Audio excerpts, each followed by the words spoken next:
r/AskReddit. What are some good internet rabbit holes to fall into during this time of quarantine? You could always have a go at the internet's hardest puzzle. Not prawn. Web link not prawn. It's been online since 2004, but only 67 people ever made it through all 140 levels. I've been playing since 2007. I'm in the 70s now. Heads up for all the mobile losers like me. You absolutely need to do this on desktop. Someone in another thread recommended the YouTube channel Geography Now. I have been binge watching it for the past week. Really entertaining way to learn about all the countries in the world. Here, WebLink is a list of a couple hundred small homestead skills to build. Make a mallet with a branch and a hatchet. A bit of sewing. Make an adobe brick with mud from the backyard. Sharpen knives and tools. Dry some food. My saved posts on Reddit take the time to go back through them and act in some way that reflects why you saved the post in the first place. One of my favorite things to do is look around on Google Earth at an area you never plan on traveling to.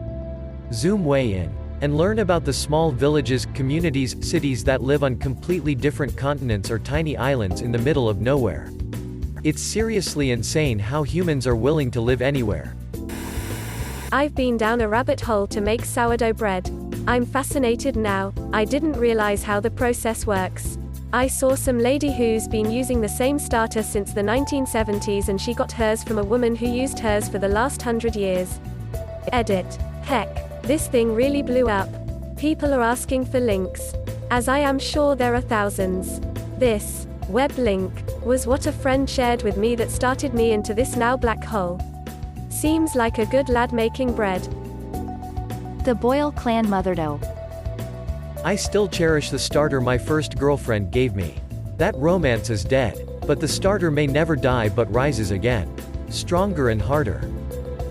What is bread may never die? I thought reading about the Death Valley Germans web link was super interesting and took a good few hours to read and do my own research. Edit. If it's asking for a login password, that means the site is overwhelmed. I know it's frustrating, but I didn't realize it would get this much traffic. Try again in an hour or two and it should be fine. Second edit. Web archive really comes in handy in these times. Web link from user ABCWTF. Cannot recommend this one enough. I'd never heard of them until Reddit. A harrowing tale of how smart, sensible folks find themselves out of their depth, but only after the point of no return. How easy it is to go missing. The Delphi murders. If even a minor percent of Redditors took 1 minute to view this audio web link, especially if you live in the Midwest or know people in the Midwest, there's a good chance this case could be solved. Today, quick summary. 2 young teens, Abby Williams, 13, and Libby German, 14, had a day off from school and went for a walk on a local trail bridge in the small town of Delphi, Indiana on February 13, 2017, after walking across an abandoned railroad bridge in a desolate area of the trail system. A man followed them across the bridge and forced them down a hill. He murdered them. The crazy thing is, Libby had been filming Abby with her phone, and was able to secretly capture the start of her encounter with her killer on video before putting the phone in her pocket. Police have released part of the audio. It's not very good quality, but it is the best they have and captures the killer and his voice. Both NASA and Disney assisted in editing it to make it clearer. But there wasn't a lot to work with. But police really want people to focus on his movement. Even without looking at someone's head, you could pick out a family member of close friend by their mannerisms, body, way they move, etc., and you would obviously know their voice.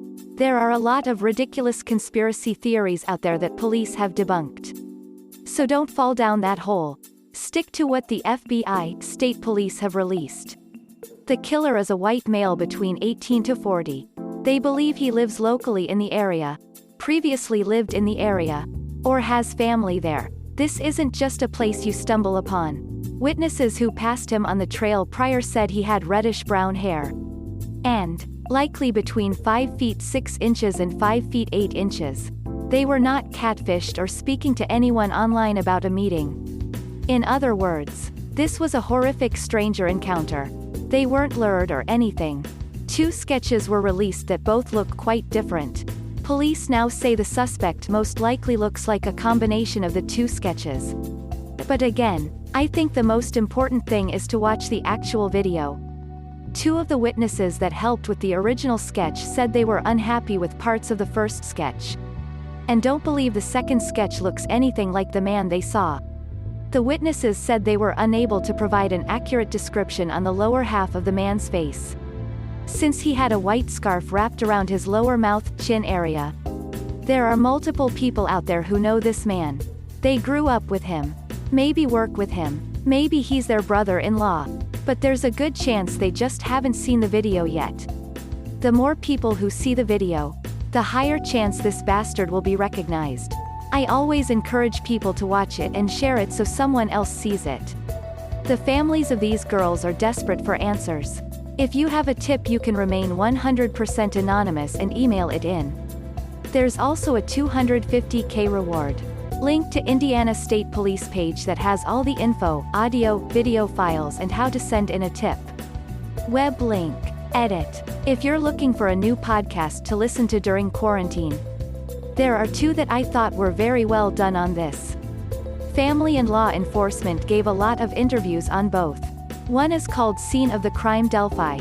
The other is Down the Hill podcast. There is also a subreddit that has a timeline of the events. Witness encounter summaries. That is very well done. Web link. This case made a real impact on me. And I want a resolution for these girls so badly. There's a dangerous person out there who killed 2 little girls in broad daylight. I'm afraid he will do it again and another family will go through this horrible pain. It's so solvable. It's almost a numbers game. Because all it takes is the video, audio getting seen by one person who knows him and is willing to tip it in. The family that couldn't sleep. I believe even the Vatican are involved in housing them and trying to come up with a cure.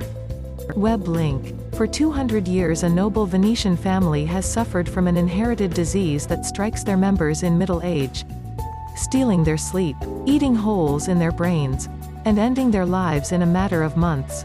In Papua New Guinea, a primitive tribe is nearly obliterated by a sickness whose chief symptom is uncontrollable laughter. Quote, If I recall correctly, laughing death or laughing sickness in Papua New Guinea is called Kuru disease. It's a disease caused from eating human remains, particularly the brain, something to do with a protein which broke down nervous tissue after being eaten. Prions are scary as shoot. They can survive extreme temperatures, pressures, acids and strong bases like nothing. The recommended method of destroying them is putting them under intense pressure, heat and exposing them to very strong acids and detergents all at the same time for multiple cycles. This is obviously not possible in the human body, so there are no effective treatments. They can remain infectious for years outside of a host and not even ionizing radiation affects them. The Rotten Library. Rotten.com/library has an archive of essentially a pre-Wikipedia with handwritten articles on weird stuff, cults, murders, etc. It's cross-linked so it's easy to get lost. It's a relic of when the web was just scattered information with no real way to find it. The Rotten Library was my teenage introduction to so many oddities that today get reposted on Reddit every few months. Edit. Found a mirror. Rotten Library mirror. Web link. r/John Titor. In early 2000s, someone began posting on several message boards claiming to be a military time traveler from the year 2036. He arrived in 2000 on a stopover for personal reasons. His primary mission was to return to 1975 to recover an IBM 5100 computer which was needed to debug huge computer issues that would arise in his original time.